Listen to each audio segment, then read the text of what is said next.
এই তালিকার বাইরে ওরা কাউকে নিতে দেবে না। এবং এই তালিকার বাইরে যখন নেওয়ার কথা হলো, তখন আসিফ মাহমুদ ফেসবুকে পোস্ট করে হুমকি করলো যে গণ অভ্যুত্থান বিরোধী কার্যক্রম তারা সহ্য করবে না।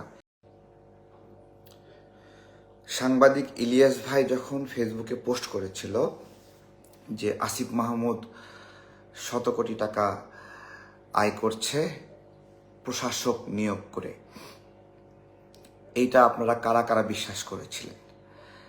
মনে আছে যে মহাখালী ডিওএসএস এর নির্দিষ্ট বাসা নাম্বার উল্লেখ করে এনসিপির সদস্যরা সেখানে প্রশাসক নিয়োগ করার জন্য ভাইবা নিচ্ছে। এটা হোটেল শেরাটনেও এই ধরনের ভাইবা হয়েছে, বেশ কিছু জায়গায় এই ধরনের ভাইবা হয়েছে যে কিভাবে প্রশাসক নিয়োগ দেওয়া হবে, কাদেরকে নিয়োগ দেওয়া হবে। তো ওইটা আপনাদের মনে আছে নিশ্চয়। তো আসিফের প্রশাসক নিয়োগ দেওয়ার খায়েশ বা এই বিষয়ে ডিও লেটার দেওয়া, এই বিষয়ে সুপারিশ করার ঘটনাটি আরও প্রকাশ পেয়েছে। জুলকার নাইন শের ভাই এটা ফাঁস করে দিয়েছে। তো আমাদের বাংলাদেশের রাজনৈতিক বিশ্লেষণে এই ঘটনাগুলো যখন জুলকার নাইন শের ভাইয়ের কাছ থেকে আসে অথবা ইলিয়াস ভাইয়ের কাছ থেকে আসে, তখন বাংলাদেশের মানুষ সেটাকে আর অবিশ্বাস করে না। আসিফ বা আসিফের পুরা দল বল মিলেও যদি ইলিয়াস ভাইয়ের পিছনে লাগে, তাহলেও এটাকে ওইটুকু ইনফরমেশন ইলিয়াস ভাইয়ের কাছে আছে, ওইটুকু ব্যাকআপ আবার আছে, যেহেতু উনি বাড়ির নাম্বার সহ প্রকাশ করেছে।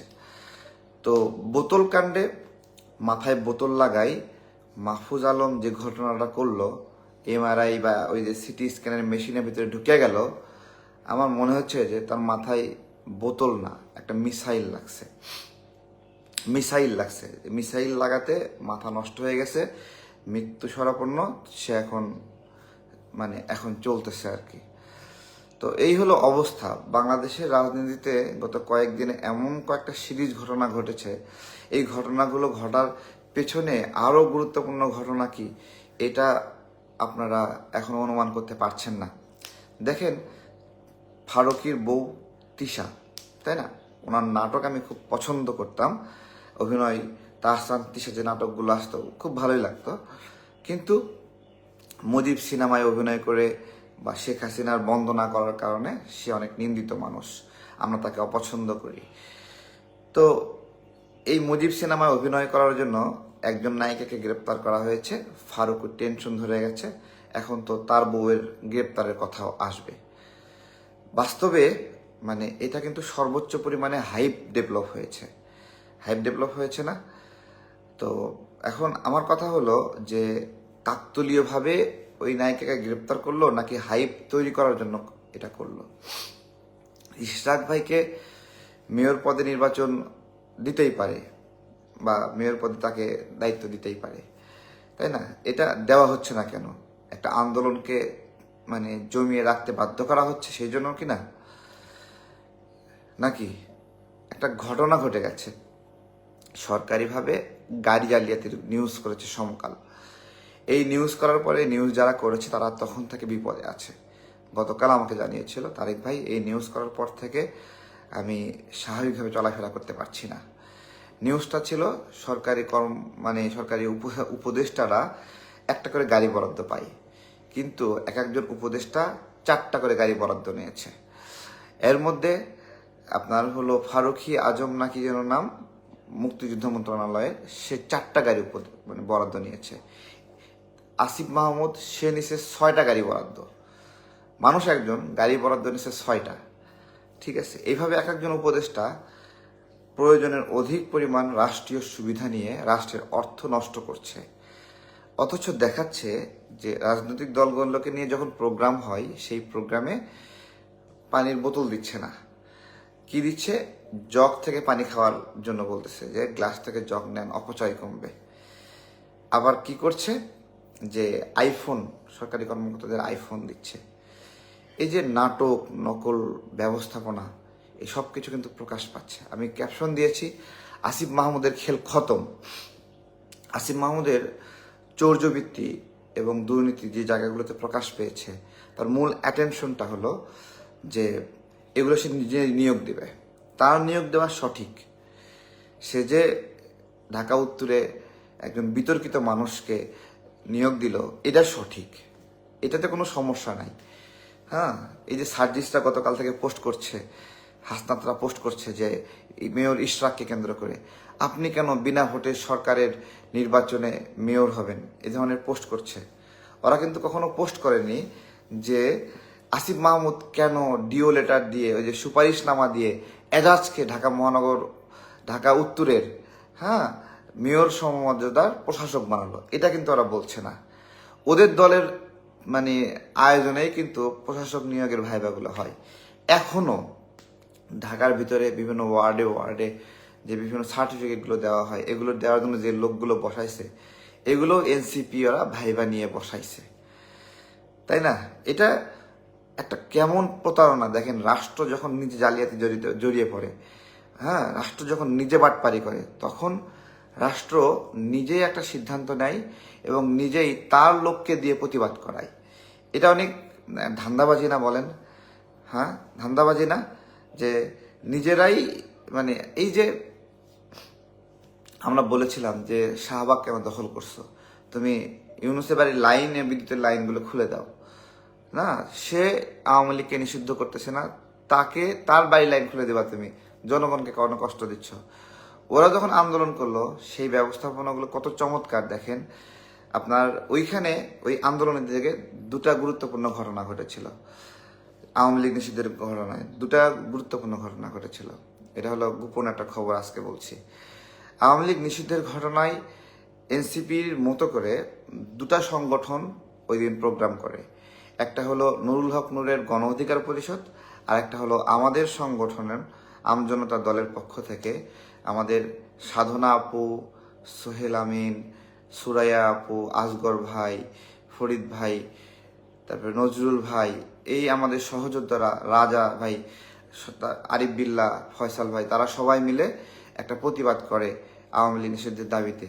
সেটা যমুনাতে গিয়েই করে। যমুনাতে ওরা একদিকে মঞ্চ বানাচ্ছিল, কিন্তু আমাদের সহযোদ্ধারা বলছিল আওয়ামী লীগ নিষিদ্ধের জন্য মঞ্চ বানানো কেন দরকার, আমরা তো যমুনা ঘেরাও করছি, সেটাই ঠিক মতো করি, মঞ্চ বানায় দৃষ্টি আকর্ষণ করতে হবে কেন। এইটা বলার পরে সার্জিস আলম সেখানে এসে তাদেরকে অনেকটা হেনস্থা করে এবং পুলিশ তাদের পরামর্শে আমাদের নারী নেত্রী সাধনা আপুকে হামলা করে। সেই সময় হামলা করে নজরুল ভাইয়ের উপরে, সেই সময় হামলা করে সোহেল আমিনের উপরে। এটা আওয়ামী লীগ নিষিদ্ধের ঘটনায় যে কেন আলাদাভাবে আওয়ামী লীগ নিষিদ্ধের প্রোগ্রাম করছে, ওদের সঙ্গে কেন যুক্ত হচ্ছে না, এই জন্য। ওই দিন আরেকটা ঘটনা ঘটে আওয়ামী লীগ নিষিদ্ধের দিনে। আওয়ামী লীগ নিষিদ্ধ, সেটা হলো নুরুল হক নূর যখন তার সংগঠনের সহযোদ্ধারা যখন মিছিল করছিল আওয়ামী লীগ নিষিদ্ধের জন্য পল্টন থেকে, তখন পুলিশ তাদেরকে বাধা দেয়, তাদের উপর হামলা করে। দেখেন একই দিনে তিনটা প্রোগ্রাম ঘটছে। একটা হলো হাসনাত সার্জিসরা প্রোগ্রাম করছে আওয়ামী লীগ নিষিদ্ধের জন্য, সেইখানে পানির ফোয়ারা দিচ্ছে। সেখানে আমজনতা দল পাশে প্রোগ্রাম করছিল যমুনার সামনে, সেখানে হামলা করেছে। নুরুল হক নূরের সংগঠন প্রোগ্রাম করেছে, সেখানেও হামলা করেছে। ঠিক আছে, অর্থাৎ দেখেন পুরা নাটকটা আমাদেরকে বুঝতে হবে। এই আওয়ামী লীগ নিষিদ্ধের প্রোগ্রামটি ছিল এই হাসনাত, আবদুল্লাহ, সার্জিস, এরা যে ব্যাপকভাবে লুটপাটে জড়িত, নিয়োগ বাণিজ্যে জড়িত, ডিসি নিয়োগে জালিয়াতিতে জড়িত, এদের জন্য এই প্রোগ্রামটা ছিল একটা রিস্টোরেশন প্রোগ্রাম ছিল। এই সময়ে এই এত ঘটনাগুলো দেখছেন না, এই ঘটনাগুলোর আসলে কারণ কি? এই ঘটনাগুলোর কারণ এগুলোকে সামনে রাখা হচ্ছে, যেটা ফ্যাসিবাদের স্টাইল, সামনে রেখে পিছনে অন্য কিছু একটা হচ্ছে। সে অন্য কিছুটা আসলে কি? সেই অন্য কিছু হলো আমেরিকার পররাষ্ট্র দায়িত্বশীল, সে বন্দরের ব্যবস্থাপনা নিয়ে খোঁজখবর নিচ্ছে, সেটা নিউজে আসেনি। অন্য ব্যবস্থাপনা হলো করিডোর, অন্য ব্যবস্থাপনা হলো এই যে রোহিঙ্গা অনুপ্রবেশ। প্রত্যেকটা দিন 1,000, 1,500, 2,000 করে রোহিঙ্গা ঢুকেছে কয়েকদিনে। প্রত্যেকটা দিন একটা নিউজ হয়নি। তো এই হলো এই সামনে যে ঘটনাগুলো ঘটে, পিছনে আরেক রকম ঘটনা, তার একটা বিষয়। বাংলাদেশের মানুষরা একটা ঘটনা মনে করি আপনাদেরকে। এই পাবনার একজন এমপি একটা মহিলাকে ধর্ষণ করেছে, তো মহিলা মামলা করেছে। এখন ধর্ষকের বিচার হবে। এখন মহিলা নিজেই কোর্টে দাঁড়িয়ে বলছে যে আপনার তার সঙ্গে এমপির বিয়ে দিতে হবে, তাহলে ধর্ষণের মামলা সে উঠায় নেবে। তো কোর্ট কি করেছে, এখন তার সঙ্গে এমপিকে নির্দেশ দিয়েছে, ঠিক আছে আপনি বিয়ে করেন। ঠিক আছে, এই যে দেখেন একটা এমপি একটা মহিলাকে ধর্ষণ করেছে, দেখেন এমপি দ্বারা ধর্ষিত হয়ে সে নিজেকে ভিকটিম মনে করছে না, সে মনে করছে বিয়ে করলেই হয়ে গেল। এই যে আমেরিকা বাংলাদেশের বন্দর, হ্যাঁ, এখানে আসবে, এখানে ঢুকবে, তাই না? মানে এইটাকে বাংলাদেশের নাগরিকদের যারা আপনার হলো আমেরিকাকে পছন্দ করে, তারা এটাকে মানে অস্বাভাবিক মনে করছে না। আফগান যুদ্ধ যখন হয়, হ্যাঁ, আমেরিকা যখন আফগানিস্তানে যুদ্ধ করে, তখন পাকিস্তানের আপনার হলো এইরকম একটা অ্যাক্সেস নাই পাকিস্তানের একটা বন্দরে, হ্যাঁ, যে এটা মানবিকভাবে ব্যবহার করার জন্য সেই করিডোরে বিশ্বের সবচেয়ে ভারী ভারী যুদ্ধাস্ত্র সেদিক থেকে নেওয়ার জন্য দেওয়া হলো। পাকিস্তান কিন্তু পরে আর আটকাতে পারে নাই। ঠিক আছে, যারা এটাকে সহজভাবে নিচ্ছে তাদেরকে কিছু সমীকরণ আমি মিলাই দেই। এই সমীকরণগুলোর মধ্যে একটা হলো যে মানে যদি বন্দর ডেভেলপ করতে চাই, সম্পূর্ণ কাজ সম্পূর্ণ হওয়া শেখ হাসিনার সময়েই সম্পূর্ণ হয়েছে কাজটা 23 সালে। এই সম্পূর্ণ হওয়া বন্দরটা কেন নেবে, মানে টার্মিনালটা কেন নেবে, নিউ মোরিং টার্মিনাল? এর পাশে অসম্পূর্ণ আবার টার্মিনাল রয়েছে, ওইটা দেবে না, যে ওরা এটা গড়ে নেক, দেবে না। কারণ এইটাকে রেডিমেড ব্যবহার করতে চাই।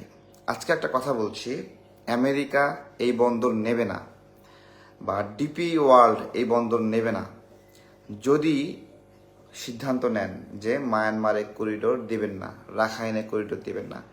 শুধুমাত্র করিডোর যদি আটকাইতে পারেন, তাহলে দেখবেন ওরা নিজেরাই এই বন্দর নেবে না। কারণ করিডোর যদি না পায়, বন্দর দিয়ে কি খাড়া খাবে? আমি আপনাদেরকে অনেকভাবে বোঝাতে পারে, ইউটিউবাররা, অনেক শক্তিশালী ইউটিউবার আছে, একটা ভিডিও দিয়ে মানুষের মাইন্ডসেট চেঞ্জ করে দেয়, এবং তাদেরকে আমরা অন্ধের মতো বিশ্বাস করি, পাগলের মতো বিশ্বাস করি। ঠিক আছে, তারা আপনার মাইন্ড চেঞ্জ করে দিতে পারে। কিন্তু আমরা যারা সার্বভৌমত্বের আন্দোলন করি, আমাদের চিন্তায় লালনই এটা, যে দেশীয় সক্ষমতা, স্বনির্ভরতা, দেশীয় উদ্যোগ ও উদ্ভাবন, এগুলোতে আমরা গুরুত্ব দেব। দেশীয় উদ্যোগ ও উদ্ভাবন আমার নাই কি আসলে ভাই? আমার একটা গাড়ির কারখানা নাই ভালো, আমার এটা দরকার। আমার বন্দর ব্যবস্থাপনা, ক্রেন থেকে মাল উঠে নামাবে, হ্যাঁ, যেই ক্রেনটা আছে ওটা আস্তে আস্তে করে, আমার আরো বড় ক্রেন লাগবে। 20 কোটি টাকা দামের ক্রেন হচ্ছে না, আমার 100 কোটি টাকা দামের ক্রেন লাগবে। আরে ভাই, রাষ্ট্র কি ফকির নাকি? রাষ্ট্রের কাছে 100 কোটি টাকা কোনো টাকা নাকি? রাষ্ট্র 100 কোটি টাকা কেমনি পায় জানেন? আজকে যদি 16 কোটি মানুষ না 10 টাকা করে যদি নেয়, তাহলে কত টাকা, 1 টাকা করে নিলে 16 কোটি টাকা ওঠে, আর 10 টাকা করে নিলে 160 কোটি টাকা ওঠে, তাই না? হ্যাঁ, তাহলে 160 কোটি টাকা রাষ্ট্র চাইলেই উঠাতে পারে। এটা ভ্যাটের মাধ্যমে তুলতে পারে, টাকা প্রিন্ট করে উঠাতে পারে, যেভাবে ইচ্ছা উঠাতে পারে। একটা ক্রেন, আমরা বলছি কি যে বন্দরের সক্ষমতা বৃদ্ধি আমরাই পারবো, আমরাই দামি মেশিন কিনতে পারবো, অস্বাভাবিক কিছু না। একটা ক্রেনের দাম কতই টাকা হয়? 100 কোটি টাকা একটা ক্রেন হয় নাকি? বা ধরেন 150 কোটি টাকা ক্রেন, এরকম 5টা ক্রেন বাড়ায়, সক্ষমতা 5% বাড়াক, যা আছে 5% বাড়াক, 10% বাড়াক, কিন্তু বিদেশিদের হাতে তুলে দেওয়া, ব্যবস্থাপনা তুলে দেওয়া, ওরা এখান থেকে যে আয় করবে, ওই আয়টা আমি কেন করতে পারি না? তাই না? আর এটা তো রানিং একটা আয়ের প্রজেক্ট, আয় হয়, এটা রাষ্ট্রীয় ব্যবস্থাপনা, দেশের ব্যবস্থাপনা। এটা অনেকে বোঝে না। ও আমেরিকাকে দিচ্ছে, আমরা শক্তিশালী হয়ে যাব, এরকম। আমার ছোটবেলায় মনে হতো, যখন বুঝতাম না সার্বভৌমত্বের বিষয়গুলো, আচ্ছা আমেরিকাকে সেন্ট মার্টিনে একটু জায়গা দিলে কি হয়, ওরা থাকলে তো আমরা শক্তিশালী হই, এরকম মনে হতো আমার। কিন্তু যখন আস্তে আস্তে বুঝতেছি যে এরা আসলে কিভাবে মানে সুই হয়ে ঢুকে সেখানে মনস্টারের মতো আচরণ করে, এটা তো সারা বিশ্বে প্রমাণিত।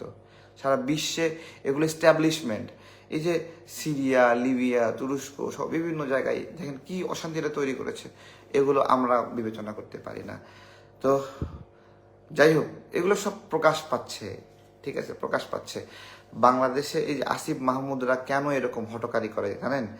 কেন হটকারি করে, কেন এইগুলো অন্যায়ভাবে এই প্রশাসক নিয়োগ দেওয়ার সাহস পায়, কেন এই জালিয়াতিগুলো করার সাহস পায় জানেন? কারণ না, এদেরকে জনগণের কাছে যাইতে হবে না। দিন শেষে এরা জনপ্রতিনিধি না, জনগণের প্রতিনিধি না। বাই চান্সে একটা সংকট তৈরি হয়েছে, আইসা চেয়ারে বসে গেছে। কে কে বসবে কোনো মতামত ছাড়া কিছু মানুষ সিদ্ধান্ত নিচ্ছে, ও এরা বসবে, এরা বসবে। ঠিক আছে, এরা সবচেয়ে ভণ্ড। যে আমি আজকে একটা কথা বলছি, একটা কথা বলেছিল যে বিএনপির কারণে জাতীয় সরকার গঠন করা সম্ভব হয়নি। আচ্ছা, জাতীয় সরকার কি আসলে? জাতীয় সরকার হলো যে এই সরকারে সব দলের অংশগ্রহণ থাকবে, বিভিন্ন ধরনের শ্রেণীর মানুষের অংশগ্রহণ থাকবে, এটাই তো জাতীয় সরকার, তাই তো? কি বলছে উপদেষ্টা নাহিদ? যে বিএনপির কারণে জাতীয় সরকার গঠন করা সম্ভব হয়নি। বাস্তবতা বলি, সেনাবাহিনীর পক্ষ থেকে উদ্যোগ নেওয়া হয়েছিল। উদ্যোগটা ছিল বিভিন্ন এই আন্দোলনে যারা অ্যাক্টিভিস্টরা রয়েছে তাদেরকে এই সরকারে আপনার হলো যোগ করবে, যারা খুব ইনফ্লুয়েন্সিয়াল ছিল, আন্দোলন নিয়ন্ত্রণ করেছে, এইরকম কিছু। ঠিক আছে, তো এইরকম কিছুর মধ্যে আপনার হলো আমার নাম ছিল। আমাকে সেনা সদর দপ্তরে নিয়ে গিয়েছিল, বলেছিল আমি সহ আরো কয়েকজনের নাম, এর মধ্যে নুরুল হক নুরের নাম ছিল, আরো কয়েকজন ইনফ্লুয়েন্সিয়াল যারা মুভমেন্টকে গাইড করেছে। ঠিক আছে, তো তাদেরকে উপদেষ্টা করবে। তো বলছে না যে জাতীয় সরকার সম্ভব হয়নি বিএনপির জন্য, মানে বিভিন্ন দলের লোক নেওয়া সম্ভব হয়নি বিএনপির জন্য। বাস্তবে এরা হলো একটা প্রতারক, ফ্রড। ফ্রড কিভাবে দেখেন, ওরা এই যে ওদের বাহিরে ওরা কিন্তু একটা তালিকা করেছিল, তালিকা 5 বার চেঞ্জ করেছিল যে এরা এরা উপদেষ্টা তালিকায় আসবে, ওরাই তালিকাটা করেছে। ঠিক আছে, এই তালিকার বাইরে ওরা কাউকে নিতে দেবে না। এবং এই তালিকার বাইরে যখন নেওয়ার কথা হলো, তখন আসিফ মাহমুদ ফেসবুকে পোস্ট করে হুমকি করলো যে গণ অভ্যুত্থান বিরোধী কার্যক্রম তারা সহ্য করবে না। এই হুমকি দিয়ে বাহিরের যাদেরকে নেওয়ার সুযোগ ছিল, আরো যারা এই আন্দোলনের সাথে সম্পৃক্ত, তাদেরকে নেওয়া এটা বন্ধ করে দিল। তাহলে ওরা যদি জাতীয় সরকারই চাইতো, তাহলে তো বিভিন্ন মানে স্টেক হোল্ডার যারা, তাদেরকে নেওয়ার বিষয়ে সমর্থন করলো, বরং ওরাই বাধা দিয়ে আটকায় দিছিল। আজকে দোষ দিচ্ছে হলো এটা। আজকে ইশরাক সাহেব মেয়র হবে, তাই তো? ইশরাক সাহেব মেয়র। আচ্ছা, ইশরাক সাহেব কি করেছে? ইশরাক সাহেব নির্বাচনে অংশ নিয়েছিল। সেই নির্বাচনে এমন একটা কিছু হয়েছে যে ওনার জেতার সম্ভাবনা ছিল, কিন্তু ওনাকে হারিয়ে দেওয়া হয়েছে, তাই তো? ইশরাক সাহেব কি করেছে? আদালতের কাছে গিয়েছে যে এই যে আমাকে হারিয়ে দেওয়া হলো, এটা চ্যালেঞ্জ করছি এবং এটা ভোট আপনারা পুনর্গণনা করেন বা এরকম, এই তো। তো আদালত কি করেছে? ওই নির্বাচন কমিশনে যা ফল আসছে, যা এর ঘটনা ঘটেছে, এটা অন্যায় হয়েছে বলে প্রমাণ পেয়েছে নাকি? তা আদালতের কাজ কি? যেটা অন্যায় সেটাকে অন্যায় ঘোষণা দেওয়া। তাহলে অন্যায় ঘোষণা দেওয়ার পাশাপাশি এটাকে ন্যায় হিসেবে ব্যবহার করা। 28তম বিসিএস এ, সরি 18তম বিসিএস এ, 18তম বিসিএস এ একজন মহিলা, সে নিয়োগ পাওয়ার কথা ছিল, কিন্তু ওই সময় সরকার তাকে নিয়োগ দেয়নি। প্রায় 15-16 বছর পরে আদালতে এটা রায় আসে যে ওই মহিলা নিয়োগ পাওয়ার যোগ্য ছিল এবং তাকে নাগরিক হিসেবে বঞ্চিত করা যাবে না। তখন ওই মহিলাকে 15 বছরের বেতন ভাতা সব সহ তাকে দিয়ে নিয়োগ দেয়। তো আদালত হলো শুধুমাত্র যা অন্যায়, সে অন্যায়কে রহিত করে না, ওই অন্যায়ের এগেনস্টে যে কম্পেনসেশন, সেই কম্পেনসেশন দেওয়া একটা রাষ্ট্রের নিয়ম। ঠিক আছে, এইবার দেখেন, এই যে সিআর আবরার একজন উপদেষ্টা হলো, অথবা আদিলুর রহমান একজন উপদেষ্টা হলো, অথবা ফারুকি একজন উপদেষ্টা হলো, এই উপদেষ্টা হওয়ার জন্য, তাই না, কি বলছে যে ইউনূস সাহেবের অথবা এই যে ফারুকির ঘনিষ্ঠ আসিফ মাহমুদ, তাদের ইচ্ছা হয়েছে তাকে নিয়ে যায় উপদেষ্টা বানাইছে, তাই না? এটা তো ইচ্ছা হয়েছে এই জন্য তো দিছে নাকি? ইচ্ছা হয়েছে এই জন্য দিছে না, যে তাদের ইচ্ছা হয়েছে, তাদের প্ল্যানে আসছে এটা, এই জন্য তারা দিয়েছে, তাই না? এই জন্য দিছে না? এটাই তো ক্যাটাগরি। আচ্ছা, এইটুকু যদি তাদের এই কাজটা যদি যৌক্তিক হয়, বৈধ হয়, তাহলে আপনার দেশের মানে মানুষের জনপ্রিয়, ঢাকার শহরে জনপ্রিয় জনতার মেয়র যে নির্বাচনে অংশগ্রহণ করেছিল, সেই নির্বাচনে তার প্রতি জুলুম হয়েছে বলে আদালত রায় দিয়েছে। হ্যাঁ, তার প্রতি জুলুম হয়নি? প্রার্থী হিসেবে তার প্রতি কি জুলুম হয়নি? জুলুম হয়েছে। তাহলে সেই রায় দিয়েছে, সেই জুলুমকে নিরসনের রায় দিয়েছে, সেটা ওরা মানতে পারছে না। ঠিক আছে, এরা এমন একটা কিছু করতে চায় আসিফরা, যে বিএনপি ঠেকাও, বিএনপি ঠেকাও, রাজনৈতিক দল ঠেকাও, এরকম একটা ব্যবস্থাপনা। কিন্তু ওরা যে রাজনৈতিক দল ঠেকাবে, ওরা যে বিএনপিকে ঠেকাবে, কিন্তু ওরা এই কয়দিনে যে যে চুরি চামারিগুলো করলো, সেগুলো সঠিকতা কতটুকু? আসিফ মাহমুদের বিরুদ্ধে ইলিয়াস ভাইয়ের দেওয়া প্রমাণ ছাড়াও আরও অন্যায় জুলুম আছে কিনা বলেন। ওয়াসার নিয়োগে আমরা দেখলাম ওই যে পিএস স্যার মোয়াজ্জেম, তাই তো, হ্যাঁ, অনেকগুলো বার পিএস স্যার মোয়াজ্জেমের সুপারিশে নিয়োগ দেওয়া হয়েছে, পিএস স্যার মোয়াজ্জেম। আচ্ছা আচ্ছা, আপনাদেরকে একটা কথা বলি, এই যে পিএস মোয়াজ্জেম যায়, এই যে 1 ডজন মানুষকে নিয়োগ দিল অবৈধভাবে, আসিফ মাহমুদ একদম জড়িত না এটাতে, তাই তো? আসিফ মাহমুদের ক্ষমতা ছাড়া তার পিএস। আচ্ছা, পিএস মানে কি আসলে? পিএস মানে হলো পার্সোনাল সেক্রেটারি নাকি? মানে আমার সঙ্গে একজন লোক দরকার, আমার সহযোগিতা করবে সবসময়, এইরকম একটা লোক, একটা চাকর দরকার। পিএস তো চাকর। এই পিএস যায় নিয়োগের জন্য সুপারিশ করেছে আসিফ মাহমুদের ছাড়াই, তাই না? আচ্ছা, ওইটা তো যখন প্রকাশ পাইলো তখন আসিফ মাহমুদ বলল ওইটা সে করেনি, পিএস করছে। আচ্ছা, পিএস কে সরাই দিল। এবার তো আসিফ মাহমুদের জালিয়াতিও প্রকাশ পেয়ে গেল। সে তো ঢাকা মহানগর উত্তরের মেয়র মেয়র মর্যাদার তাকে তো এজাজ সাহেবকে সে নিয়োগের সুপারিশ করেছে। এইবার দড়ি লাগাবেন কোথায়? তো আসিফ মাহমুদের খেলা আসলে খুব আর নাই। ঠিক আছে, এই দুর্নীতি জালিয়াতি, দেখেন একটা মানুষ এত জনপ্রিয়তার পরেও আপনার হলো এইভাবে ডোবে লোভের কারণে, বাপের লোভ, পরিবারের লোভ। বাপটা কি করলো? বাপটা ক্ষমতা পাইয়া তার সচিবালয়ে ইচ্ছা মতো ঘোরাফেরা করে, তদবির বাণিজ্য, টেন্ডার বাণিজ্য। একটা ঘটনা বলবো আজকে, মনে করে দিই। আচ্ছা, বলা ঠিক না আবার বলা উচিত কিনা। আমি একদিন আপনার হলো আসিফের বাসায় গেছিলাম, একদিনে গেছিলাম ওর বাসায়। ঠিক আছে, একদিনে গেছিলাম একজন ব্যক্তির আবদারে। খুবই ভালো একজন মানুষ, খন্দকার মাসুদ ভাই। মাসুদ ভাই, আপনি জানেন বিষয়টা, আপনি সাক্ষী। খন্দকার মাসুদ ভাইকে আমি বলি, খন্দকার মাসুদ হলো 24-এর গণ অভ্যুত্থানে অর্থায়ন করা একজন ব্যক্তি। আমার সাথে যোগাযোগ করতেন, কোথায় খাবার লাগবে, কোথায় পানি লাগবে, কি কি বানাতে হবে, তারপরে হলো ওই যে আইডি কার্ড বানাতে হবে, ভুয়া আইডি কার্ড বানাতে হবে। কারণ ছাত্ররা আন্দোলনের মধ্যে আমাদেরকে ঢুকতে দিত না, রাজনৈতিক কর্মীদেরকে ঢুকতে দিত না। ঠিক আছে, তো আমরা ভুয়া আইডি কার্ড নিয়ে তাদের সাথে মিশে যাওয়ার সিদ্ধান্ত নেই, তাদেরকে গাইড করার উদ্দেশ্যে, জায়গায় জায়গায় গাইড করার উদ্দেশ্যে আমরা এটা মিশে যাই।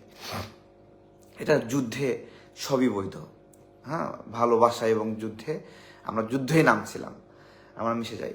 সেই মানে সমস্ত কার্যক্রমে আমাদের সাপোর্ট দিতে হলো এই খন্দকার মাসুদ ভাই। আমাকে যখন গ্রেপ্তার করলো, খন্দকার মাসুদ ভাইয়ের এই গণ অভ্যুত্থানে অবদান রাখার বিষয়টি ফাঁস হয়ে গেল। তখন খন্দকার মাসুদ ভাইয়ের পাসপোর্ট ওপর নিষেধাজ্ঞার সিদ্ধান্ত নিল, তাকে ব্ল্যাক লিস্ট করলো, তার ফিনান্সিয়ালি তাকে লক করার ব্যবস্থা করলো। এই হলো সেই খন্দকার মাসুদ ভাই। খন্দকার মাসুদ ভাই দেশে এসে অনেকগুলো উপদেষ্টার সঙ্গে দেখা করার চেষ্টা করেছেন, কিন্তু কেউ তাকে তার ফোন ধরে না, কেউ তার সাক্ষাৎ করে না। তখন আমাকে বললেন, তারেক, আমি তো চলে যাব, কারোর সঙ্গে তো দেখা হলো না, তো কি করা যায়? তো দেখা হলে ভালো লাগতো। আমি বললাম, আমার তো অন্যদের সাথে তেমন একটা কথাবার্তা হয় না। আসিফ মাঝে মাঝে প্যাচে পড়লে পরামর্শের জন্য আমাকে ফোন দেয়, মেসেজ দেয়, পরামর্শ নেয়। ঠিক আছে, তো আপনার হলো খন্দকার মাসুদ ভাই বললেন, তাহলে তুমি ওর একটু বল, আমি দেখা করবো। তো আমি অনেকবার ফোন দিয়ে দিয়ে পাচ্ছি না, না পাইয়া আমার একটা অধিকারের জায়গা আছে যে ওর বাসার সামনে গিয়ে দাঁড়ায় থাকবো। ঠিক আছে, তো ওর বাসার সামনে গিয়ে আমরা দাঁড়াইছি, ও আমাদের দেখা সিকিউরিটি দিয়ে ডাকাইছে, আমরা ভিতরে গেছি, গিয়ে বসছি, মাসুদ ভাই সহ আমরা বসে আছি। তো ওই সময় আসিফের বাবা একজন প্রকৌশলীকে নিয়ে আসছেন। সেই প্রকৌশলীকে নিয়ে এসেছেন যে তার বাবা বলছে এই প্রকৌশলীকে ওই যে প্রধান প্রকৌশলী করতে হবে। তো আসিফ তো রেগে মেগে খুবই ফায়ার, যে খুবই ফায়ার, বুঝছেন? মাসুদ ভাই সাক্ষী, কিন্তু মাসুদ ভাই আপনি দেখতেছেন কিন্তু, ঠিক আছে? খুবই ফায়ার। ফায়ার এই জন্য যে কেন সে লবিং করতে আসছে। তার বাবা বলতেছে মজ্জেমকে বলছে, মজ্জেম আমার বাপ যেন আমার বাড়িতে আর না আসে, ঠিক আছে? আমাদের সামনে হাম্পি দাম্পি এরকম একটা অবস্থা। এই লোকের আশকারা বৃদ্ধি পাইছে, যা খুশি তাই করছে, ঠিক আছে? হ্যাঁ, একটা শয়তান লোকরে প্রধান প্রকৌশলী করার জন্য আমার কাছে সুপারিশ করতে আসছে। আমাদের সামনে একটা মানে দেখালো সুন্দরভাবে। ঘটনা কি জানেন? বাস্তবতা, সেই লোককে প্রধান প্রকৌশলী করা হয়েছে। তো মাসুদ ভাই, এই হলো অবস্থা, বুঝছেন? এটা মাসুদ ভাই দেখছে, ঠিক আছে? খন্দকার মাসুদ ভাইকে কে না চেনে? খন্দকার মাসুদ ভাইকে ইলিয়াস ভাই চেনে, পিনাকি দাদা চেনে, তারপরে হলো সবাই, এই বাংলাদেশের যত মানুষ আছে যারা রাজনৈতিকভাবে মানে বিজ্ঞ, হ্যাঁ, যারা অ্যাক্টিভিজম করে, তারা সবাই খন্দকার মাসুদ ভাইকে চেনে। কারণ খন্দকার মাসুদ ভাইয়ের মানে টাকা সবার পেটেই কম বেশি গেছে। উনি আসলে অ্যাক্টিভিস্টদের আপনার হলো খাওয়ান, তাদেরকে সাপোর্ট দেন, ব্যাকআপ দেন, সমস্যা হলে শোনেন তুমি কি বাসা ভাড়া দিয়েছো, তোমার সমস্যা হচ্ছে, এভাবে। তো এই মানুষটা দেশে আসার পরে কারোর সঙ্গে দেখা করার সাক্ষাৎ পাচ্ছিলেন না। তো এই হলো একটা অবস্থা। তো এটা হলো খেল খতম। আসিফ মাহমুদের সব অন্যায় প্রকাশ পেয়েছে। আসিফ মাহমুদের ছবি টাঙিয়ে জুতা পেটা করেছে। মানুষের কষ্ট হচ্ছে না। এতগুলো অন্যায় করার পরে মানুষের কষ্ট হয় না আর, ঠিক আছে? মানুষের কষ্ট হয় না। মানুষ যদি অন্যায় না করতো তার জন্য জান দিয়ে দিত, তার জন্য জীবন দিয়ে দিত। কিন্তু এই যে যেহেতু জুলুম করছে না, জুলুমের পরে মানুষ আর ভালোবাসবে বলেন? আর যে নাটকগুলো তারা করছে, নাটকগুলো প্রকাশিত। বাংলাদেশ, একটা কথা বলে আজকে শুনবেন, একটা ফোরাম যদি থাকে, প্রকাশ্য ফোরাম, সেই ফোরামটা যদি 300 জন সংসদ সদস্য হয়, একটা সংসদ কোনোদিন বিক্রি হয় না, কোনোদিন বিক্রি হয় না। একটা পুরো দল কখনো বিক্রি হয় না। একটা বিএনপি, জামাত অথবা আপনার হলো আওয়ামী লীগ, এই পুরো দল, রাজনৈতিক যে ব্যবস্থাপনায় পুরো দল কখনো বিক্রি হয় না। কারণ দল মানে সারা বাংলাদেশের বড় একটা এস্টাবলিশমেন্ট। পুরো বিএনপি কখনো বিক্রি হবে না। কিছু ব্যক্তি গিয়ে বিক্রি হতে পারে, কিছু ব্যক্তি গিয়ে নষ্ট হতে পারে। পুরো জামাত কখনো বিক্রি হতে পারে না। একজন ব্যক্তি গাদ্দারি করতে পারে, ভারতের সাথে সম্পর্ক রাখতে পারে, কিন্তু পুরো জামাত কখনো এটা রাখবে না, ঠিক আছে? তো একটা পার্লামেন্ট কখনো বিক্রি হয় না। আজকে যদি একটা পার্লামেন্ট থাকতো, তাহলে করিডোর দেওয়ার সিদ্ধান্তে সকল সংসদ সদস্য একমত হতো না ভাই, অর্ধেক ভাগ হয়ে যেত, আটকে যেত। আর এইখানেই সুযোগটা নিচ্ছে আমেরিকা। এটা আপনাদের বুঝতে হবে। একটা নির্বাচিত সংসদ দেশের জন্য খুবই দরকার, এছাড়া হয় না। দেশের সার্বভৌমত্বের জন্য নির্বাচিত সরকার দরকার। নির্বাচিত সরকার কখনো বিক্রি হয় না।